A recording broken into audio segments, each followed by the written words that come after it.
Mirror, mirror on the wall, am I the best kept secret of all?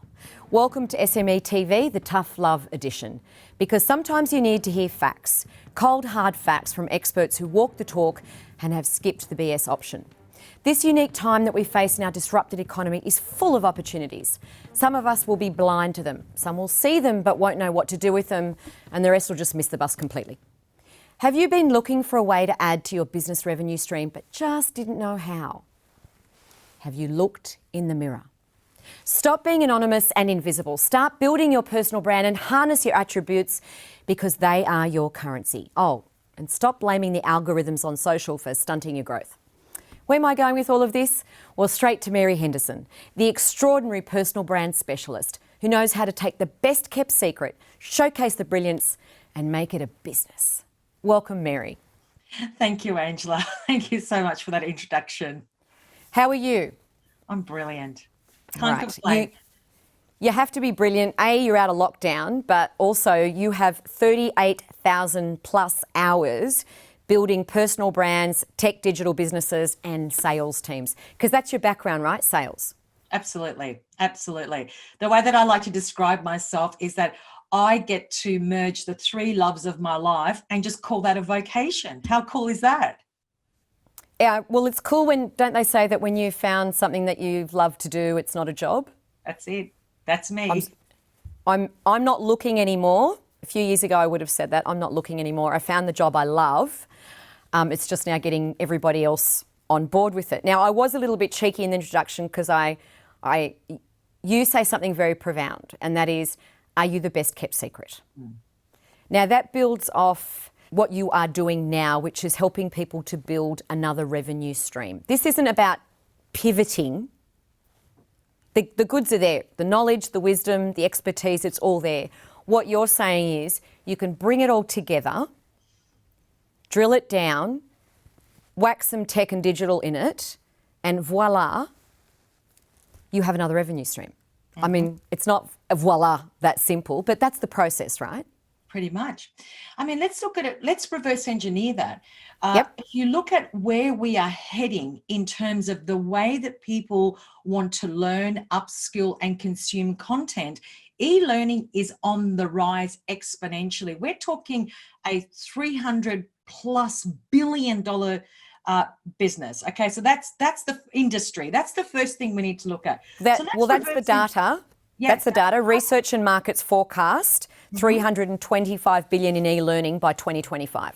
Correct. And that data, by the way, was done pre-COVID. So can you imagine that figure today? So when we start from that standpoint, you have to ask yourself, well, why is e-learning a growing industry? Well, it's because all of us who are in some type of, not even professional services, anything that you have spent more than 10,000 hours in, there is currency in that knowledge, wisdom, and skills. And most people don't see that as a currency, Angela. Most people see that as, oh, it's just something that I do, or who would be interested in that? No one wants to know that. But in actual fact, people do want to know that. There is a tribe for everybody. It's just that we haven't been made to think like that.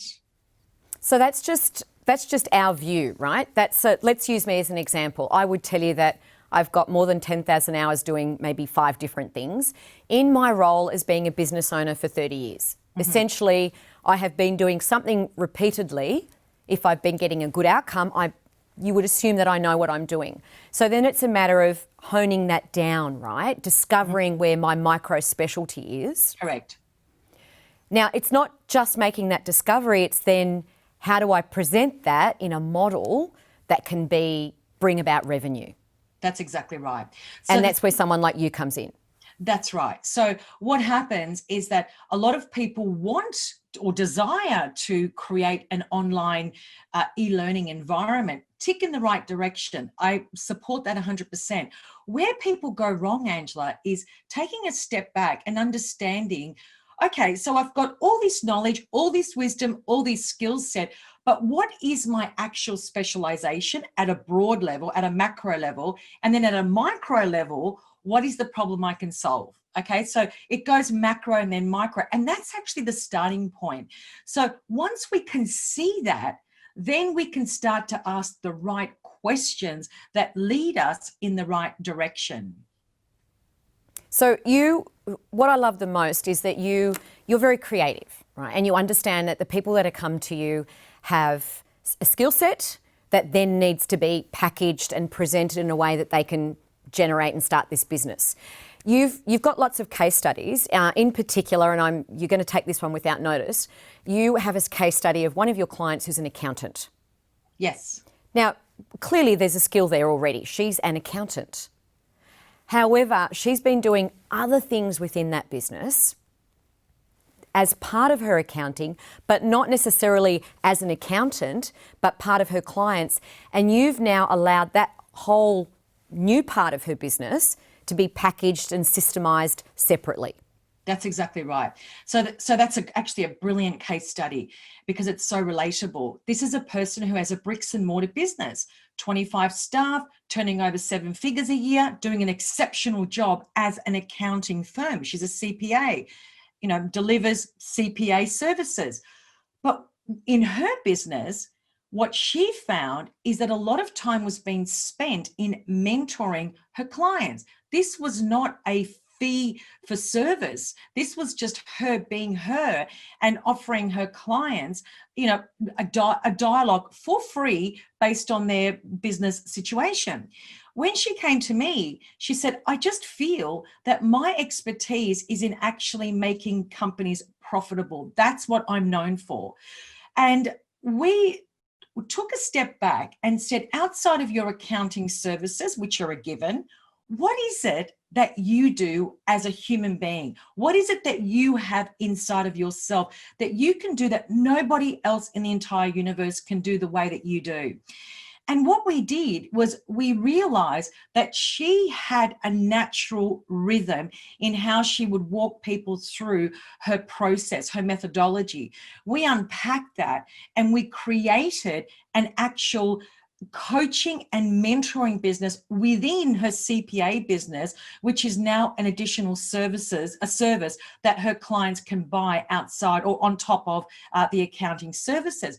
And Angela, may I just say, this is not a service that she's offering for $150 an hour. She's offering her coaching arm for a $20,000 fee for a specific amount of time that she will take people through her process, because her goal is to make sure that the client understands their business from a process and a system standpoint versus outsourcing the accounting and just letting somebody else take care of it. You can't make profit, according to her, if you don't understand the business inside out, and she does a very good job of that. So now she's created another revenue stream which she can upsell $20,000 right up front just for coaching. So part of what you do, besides unpacking the skill set of the person, is it's then working out how to digitalize and systemize and commercialize the knowledge into a digital platform where you can serve one-to-many and one-to-one simultaneously. That's the beauty though there, Mary, isn't it? Yes, absolutely. You can have one-to-one or it can be scaled. It can be totally scaled, Angela, and this is what gets me so excited.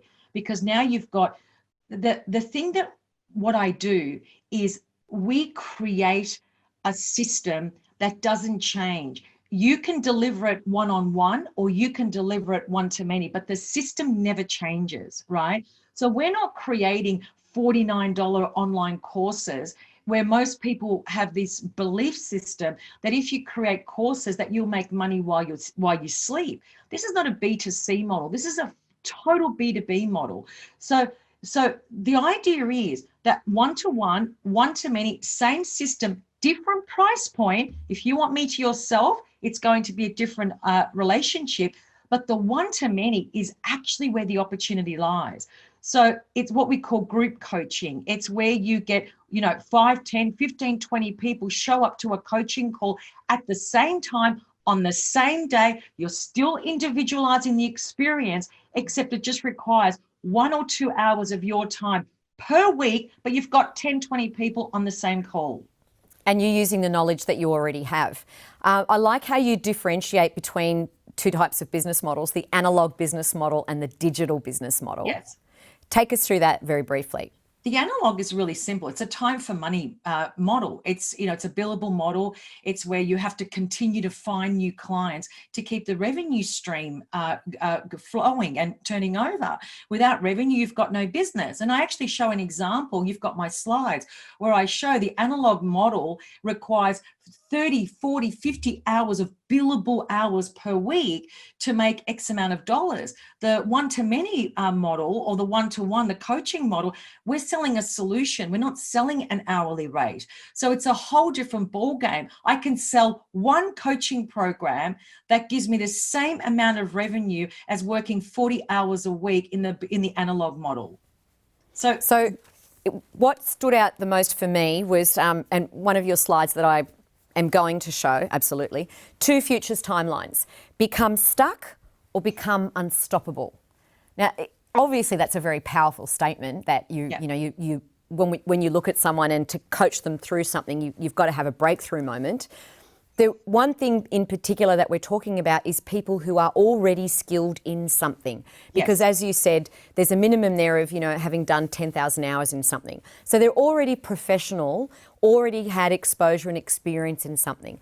The fact is then you're going to flip that and find out what else it is that they're doing within this, where their expertise lies, that they can use to share and coach someone else. It's an overused word though, coach, and that's not exactly what they're doing. Or are they? Well, you can call it coach or mentoring. It doesn't matter what you call it. It's the model that's so compelling. And one of the reasons why I use the word unstoppable is because you're not looking for 40 hours to bill a week. You're looking for one client a week, even one a month, but it gives you that bottom line that you need for your profit margin. But it's even more than that, Angela. It's actually future-proofing your career. If you really look at the bottom line of all of this, if I've got 10, 20 years, 30 years, 40 years experience in something, and I can package that, I'm essentially future-proofing my career. I don't have a dead end. I'm not stuck. When there's a pandemic, I'm not freaking out because, for example, my business as usual. Nothing has changed for me. All of my meetings are conducted on Zoom. Nothing's changed. If anything, the contrary. And so the notion around being unstoppable is not just about selling a solution, but it's also about giving you freedom. So it's the ability to be able to get on a plane, go to have a full 5-6 week holiday with your family and not think, oh my God, I've got to bill 160 hours for the next 4 weeks, but I can't leave my business because without my business, no one's going to be doing the billings. Now I can free myself a little bit because I've had a mind shift, and having that idea of packaging your knowledge, wisdom, and skills into a system and digitalizing that gives you so much more scope and opportunity because you're in service. It's a whole different mindset. You're not transactional. You're actually serving because you're actually doing what you know inside out. So it's important again to differentiate, and I've probably said this twice already, but for everyone out there, please listen to this from me. When we hear about corporate saying that there's a resilience plan in place, it's a very superficial term because to have a true resilience plan, it means that you've failed and learnt at something. So what we're saying here is there is a skill set and there's a knowledge base and they know what they're doing in one area. Then just because they can identify something else off of that they can offer, that's one part of it. But they've also then got to set up their own system for this business in order to then close the loop of, yes, okay, I have a knowledge and a skill set and to mentor or coach someone else through this because it's what I've been doing for 30 years already. But how do I actually finish that process off? They don't have to have a skill set around that because they've got you. That's exactly right. But that's actually a very important point that you've just raised. Digitalising and systemising the knowledge, wisdom and skills is one aspect of it. That's half That's one side of the coin. The other side of the coin is the automation. And when I say automation, I'm not talking about bots. I'm talking about having the moving parts in place that work for you, not against you. It means that there's 4 critical moving parts. There's understanding what it is that you look like as a brand. What does that proposition actually look like in words? What is it that you do? Who is it that you serve? What is it that you're going to promise that's going to make people stop and take notice of you? And then there's the creating the solution, which involves creating all of the digital assets to support that website, learning management system. You've got your sales funnel. All of these things are digital assets, and they all need to be interlinked so it can work for you. And the third part is the lead generation strategy, both online and offline. And the thing is, Angela, most people start at lead generation and they don't get the other 2 bits in place because they're desperately looking for a sale before I get it all, in order.